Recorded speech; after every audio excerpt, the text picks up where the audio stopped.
Hi, my name is Gerardo Vega, professor at the Universidad Nacional Autónoma de México. In this video we are going to explain the Shor algorithm in few minutes.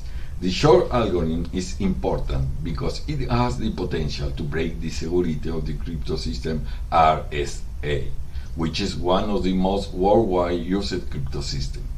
The security of RSA relies on the difficulty of factoring the product of two large prime numbers.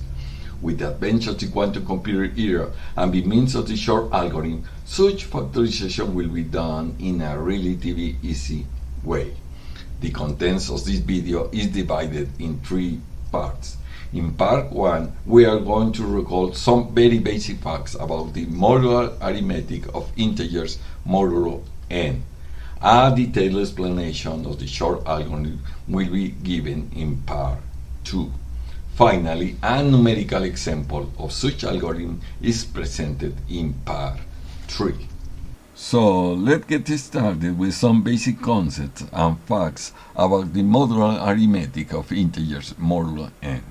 Thus, let a, b, and n be positive integers where n is greater than 1. In this context, the integer n is called the modulo. Then we say that a is congruent to b modulo n, or that the integers a and b are congruent modulo n, denoted in this way if the remainder r1 of the division of a divided by n and the remainder r2 of the division of b divided by n are the same. By the division algorithm, we know that the integers a and b can be expressed in this way. Therefore, if both remainders are the same, then the different a minus b must be a multiple of the modulo n. That is, the modulo n must be a divisor of the different a minus b. This is why it is quite common to say that the integer a is congruent to the integer b modulo n if and only if the modulo n is a divisor of the different a minus b. In this point, we need to introduce some new notation. Thus, by using a mod n, we will mean the remainder of the division of a by n, and we are going to call it as the modular reduction of a modulo n. In the context of our previous discussion, observe that the modular reduction of a mod n is equal to the remainder r1, and the modular reduction of b mod n is equal to the remainder r2. As numerical examples, we have that the modular reduction of 23 mod 7 is equal to 2, because 2 is the remainder of the division of 23 divided by 7.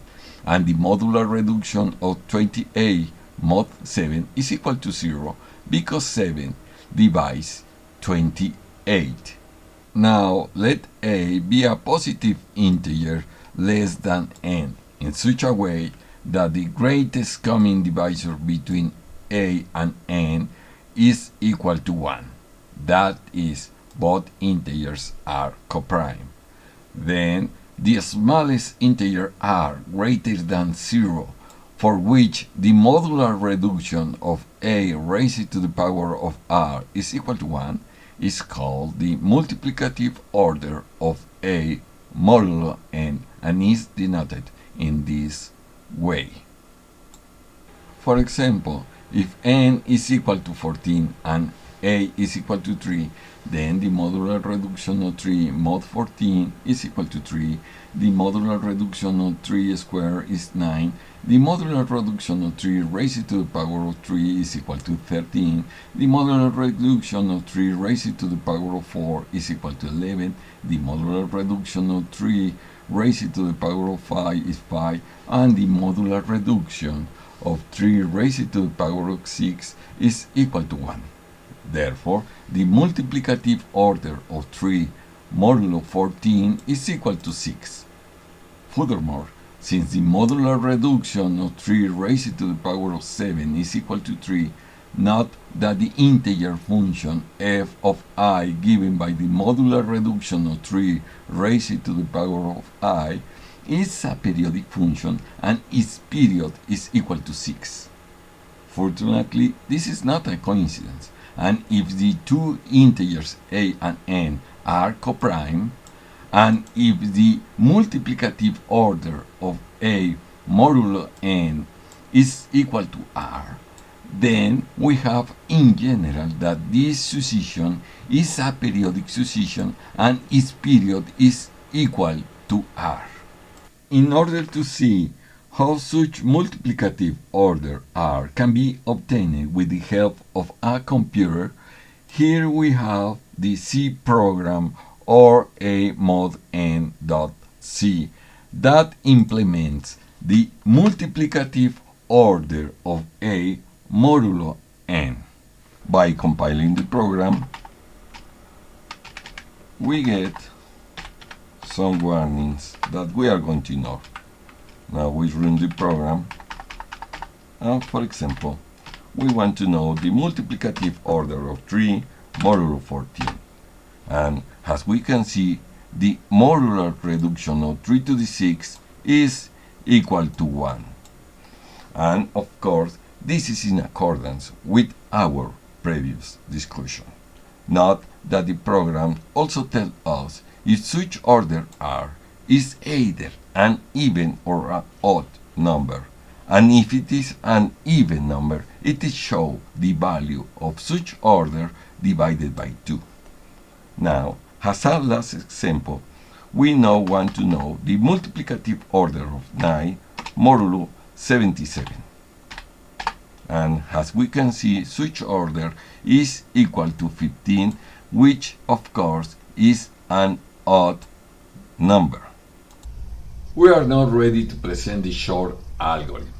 This algorithm takes as input a positive integer n, the modulo, which is known to be the product of two unknown different prime numbers p and q. The output is of course the prime numbers p and q. This is a 5-step algorithm. Thus, in step number 1, we need to choose an integer a less than n in such a way that the integers a and the modulo n are coprime. In step number 2, we need to find the smallest integer r greater than 0 in such a way that the modular reduction of a to the r is equal to 1. According to what we say, such integer r is just the multiplicative order of a modulo n. Observe that all of this means that a to the r is congruent to 1 modulo n, and therefore r is the smallest integer r in such a way that the modulo n divides the difference of a to the r minus 1. As previously noted, such integer r is just the period of this periodic succession. Finding the period of a function that it is known to be periodic, in our case, finding the integer r, is in general a computationally very difficult problem, and the way to determine such period is done through the discrete Fourier transform. A great attraction of the quantum computers is that the calculation of a discrete Fourier transform is done very efficiently through the so-called quantum Fourier transform. This is why a quantum computer is only needed in this step. In step number 3, if the period r is an odd number, then we need to go back to step number 1 and pick a different random integer a. By the contrary, if r is even, then we use in step number 4 the fast exponential algorithm in order to find the unique positive integer b less than n in such a way that b is equal to the modular reduction of a to the r divided by 2. Now, if b plus 1 is equal to the modulo n, then we need to go back to step number 1. What we want to avoid in this step is that the modulo n divides a to the r divided by 2 plus 1. However, since a to the r divided by 2 plus 1 is congruent to b plus 1 modulo n, and b is less than n, note that the modulo n divides a to the r divided by 2 plus 1 if and only if b plus 1 is equal to the modulo n. In step number 5, and owing to the step 4, and since r is the smallest integer such that the modulo n divides a to the r minus 1, we have for sure the following facts. N divides a to the r minus 1, but n cannot be a divisor of either a to the r divided by 2 plus 1 and a to the r divided by 2 minus 1. Now, clearly a to the r minus 1 is equal to the product of these two factors. And since n is equal to p times q, we have in consequence that p times q divides the product of the two factors. But p times q cannot be a divisor of any of the two factors. But p and q are different prime numbers. Thus, with a loss of generality, we can assume that p divides a to the r divided by 2 plus 1, while q divides a to the r divided by 2 minus 1. On the other hand, since a to the r divided by 2 plus 1 is congruent to b plus 1 modulo n, note that these two greatest common divisors are the same. Therefore, finally, the prime numbers p and q can be now easily determined as p is equal to the greatest common divisor between b plus 1 and the modulo n, and q is equal to n divided by p.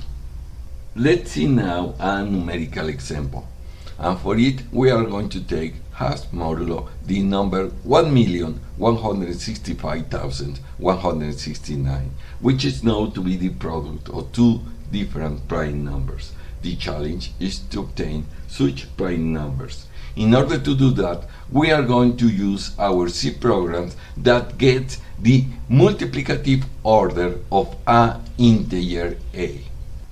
Thus, in our first try, we choose, for example, a equals 2. Here we introduce our modulo. By running the program, we obtain as the multiplicative order this odd number. Therefore, in accordance with the step number 3, we need to go back to step number 1 and pick a different integer a. For example, a equals 3. By running again the program, we obtain in this time this even number. However, in order to simplify our futures calculation, we would like a multiplicative order that it is not too much large. So we skip this choose and try now with a equals 4, obtaining this odd number with 5. Again, an odd number with 6.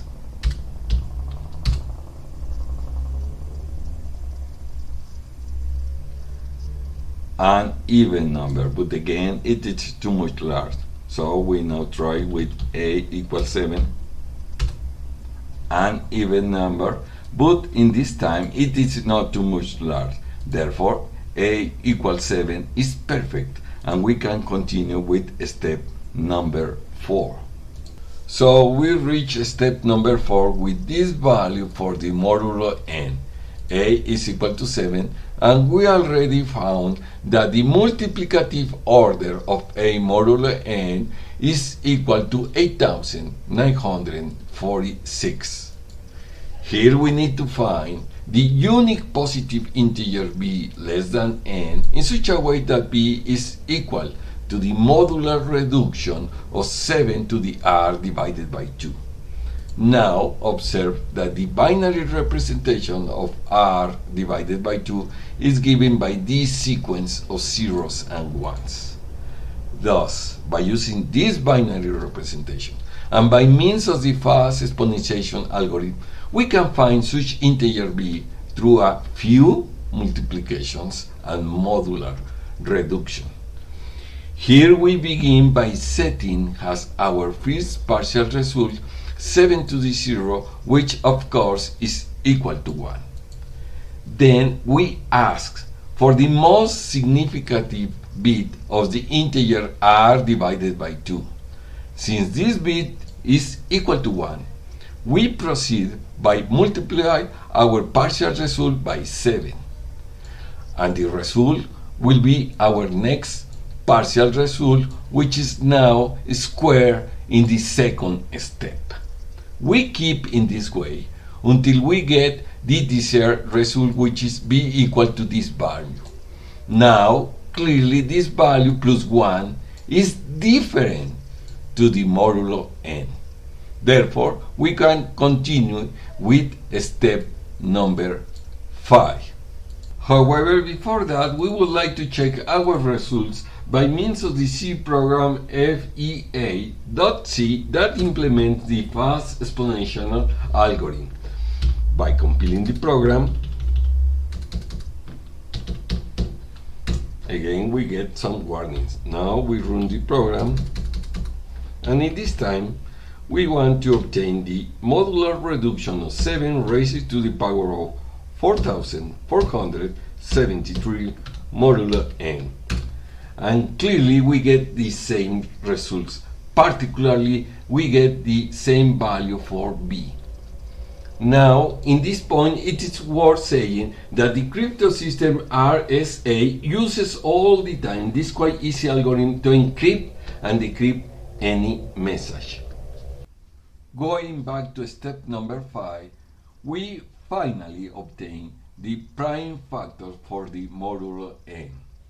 In the case for the prime factor p, it is obtained as the greatest common divisor between b plus 1 and the modulo n, which is p equal to 911, while the factor q is equal to the modulo n divided by p, which is q equals to 1279.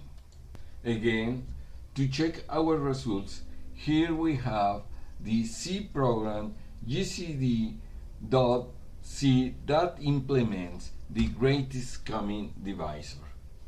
By compiling the program, we get again some warnings. Now we run the program,